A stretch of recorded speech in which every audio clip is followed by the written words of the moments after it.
Hello, this is Ms. Jaques. Today we're talking about how to use context clues to define unknown words.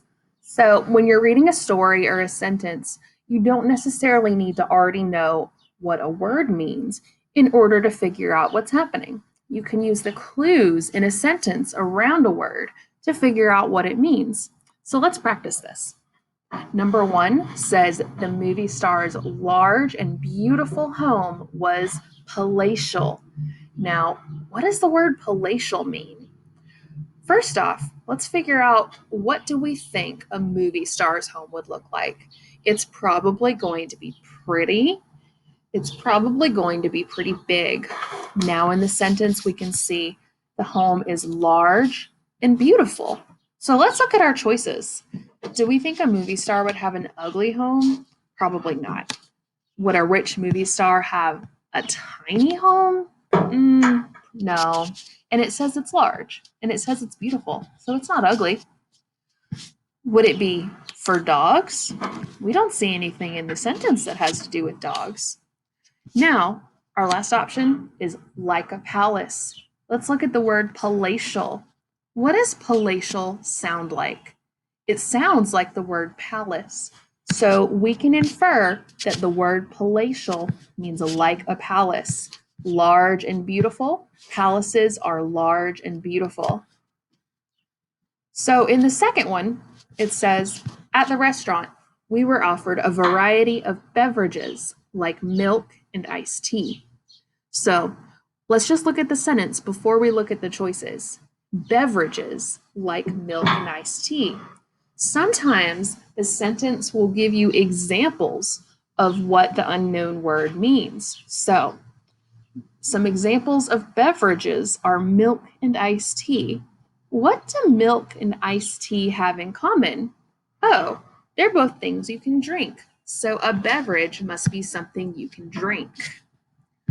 The next one, slavery was abolished in the U.S. after the Civil War. So let's think about what we already know about the Civil War and what happened. We know that that ended slavery. So let's look at our choices. Outlawed, exchanged, running, or common. We know it's not common. Slavery ended.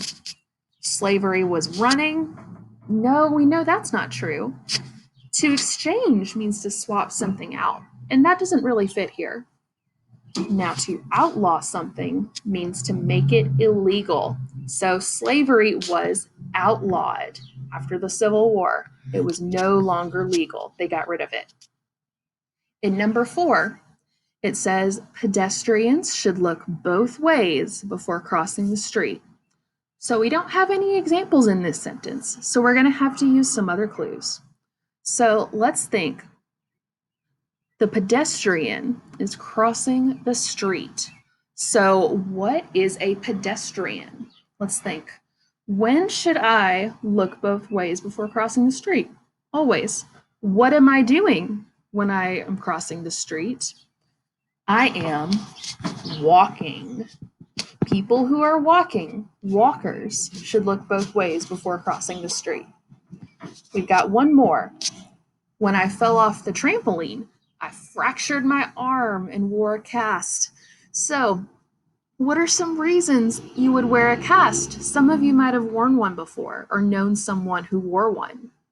So, you know you might wear a cast when something is hurt or broken. Let's also think about what we already know. If you fall off a trampoline, you're probably going to get hurt, or at least it's possible. And of all of these choices, only one involves getting hurt. That is broke. To break something means to fracture it. Here are several more choices to work on your own. There's 5 more. I'm going to give you a little while to look at these.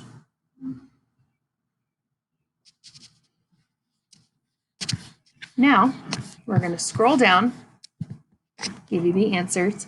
Feel free to pause each of these and go back and think through why these are the answers. Great job.